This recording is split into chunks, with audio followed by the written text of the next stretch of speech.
Friends, ভারতের বিরুদ্ধে পাকিস্তান ভিখারির মতো হারের পর পাকিস্তান টিমের ক্যাপ্টেন সলমান আলী আগা ম্যাচ শেষে প্রেস কনফারেন্সে এসে ভারতবাসীকে সূর্যকুমার যাদব ভারতীয় টিমের ক্যাপ্টেনকে এমন কিছু বলেন যা শুনলে আপনি অবাক হয়ে যাবেন। তো কি বলেছেন পাকিস্তান টিমের ক্যাপ্টেন সলমান আলী আগা ভারতকে নিয়ে এবং ভারতীয় টিমের ক্যাপ্টেন সূর্যকুমার যাদবকে নিয়ে শুনবো আমরা এই ভিডিওতে। তো সেই জন্য ভিডিওটি শেষ পর্যন্ত দেখতে হবে। আর তুমিও যদি এই ভারতীয় টিমের ডাইহার্ড ফ্যান হয়ে থাকো তাহলে ভিডিওটিকে একটি লাইক করে দিও, আর এই ধরনের ক্রিকেট আপডেট পাওয়ার জন্য চ্যানেলটিকে সাবস্ক্রাইব করে রাখো।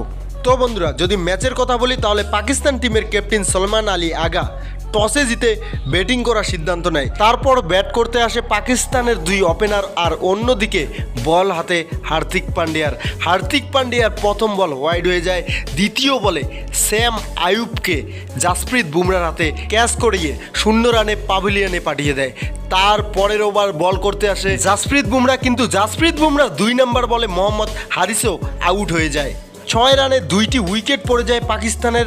ম্যাচের শুরুতেই পাকিস্তান ব্যাকফুটে চলে যায়। তারপর মিডিল ওভারে ভারতীয় স্পিনারদের তুফান আসে। হ্যাঁ বন্ধুরা, কুলদীপ যাদব মাত্র 18 রান দিয়ে 3টি উইকেট তুলে নেয়। তার সাথে অক্ষর প্যাটেল দুর্দান্ত বল করে 2টি উইকেট। তারপর বরুণ চক্রবর্তী 4 ওভারে 24 রান দিয়ে 1টি উইকেট। ভারতের দলের স্পিনাররা সবাই মিলে পাকিস্তানের এগেনস্টে বাজিমাত করে, আর পাকিস্তান মাত্র 127 রান বানাতে পারে, ভারতকে টার্গেট দেয় 128 রানের। আর সেই রান চেস করতে আসে ভারতীয় টিমের 2 ওপেনার শুভমান গিল এবং অভিষেক শর্মা। শুভমান গিল 10 রানে আউট হলেও কিন্তু অভিষেক শর্মা তিনি বিধ্বংসীভাবে ব্যাট করেন। মাত্র 13 বলে 31 রানের ইনিংস খেলে প্যাভিলিয়নে চলে যান। তারপর সূর্যকুমার যাদব এবং তিলক বর্মার পার্টনারশিপ, সূর্যকুমার যাদবের 47 এবং তিলক বর্মার 31 রানের ইনিংস পাকিস্তানকে লজ্জাজনকভাবে হারিয়ে দেয়।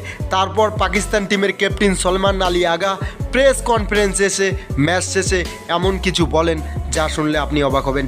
তিনি বলেন, ভারত এতটা শক্তিশালী আমার জানা ছিল না। ভারতের শক্তিশালী বোলিং লাইন আপের সামনে আমাদের ব্যাটিং লাইন আপ টিকতেই পারেনি। আর সূর্যকুমার যাদবের ক্যাপ্টেন্সিকে আমি স্যালুট করি। সে হচ্ছে বড় মাপের ক্যাপ্টেন। সে যেভাবে বোলিং রোটেট করেছে, তার সাথে ফিল্ডিং প্লেসমেন্ট তার দুর্দান্ত ছিল। আমাদের ব্যাটসম্যানরা যেখানেই মারছিল তার নিচেই ফিল্ডার ছিল, সেই জন্য আমাদের ব্যাটসম্যানরা একের পর এক আউট হচ্ছিল। সূর্যকুমার যাদবের ক্যাপ্টেন্সি থেকে আজ আমি অনেক কিছু শিখেছি, আর এই শিক্ষাটা আমি কাজে লাগিয়ে নিজেকে বেটার করার তৈরি করব। আর এই আমি হার মানি না। ভারতের মতো শক্তিশালী টিমের বিরুদ্ধে কখনোই আমরা জিততে পারতাম না, সেটা আমার আগের থেকেই জানা ছিল। এটা আমাদের জন্য একটি শিক্ষণীয় ম্যাচ ছিল, যেটা ভারতকে দেখে আমরা অনেক কিছু শিখেছি, আর আশা করছি ভবিষ্যতে ভালো কিছু করার চেষ্টা করব। তো বন্ধুরা, এই বয়ান দিয়েছেন পাকিস্তান টিমের ক্যাপ্টেন সলমান আলী আগা। সলমান আলী আগার বয়ান আপনার কেমন লাগলো সেটা অবশ্যই আমাদেরকে কমেন্টে জানাবেন। আর ভিডিওটা শেষ পর্যন্ত দেখার জন্য আপনাকে অনেক ধন্যবাদ।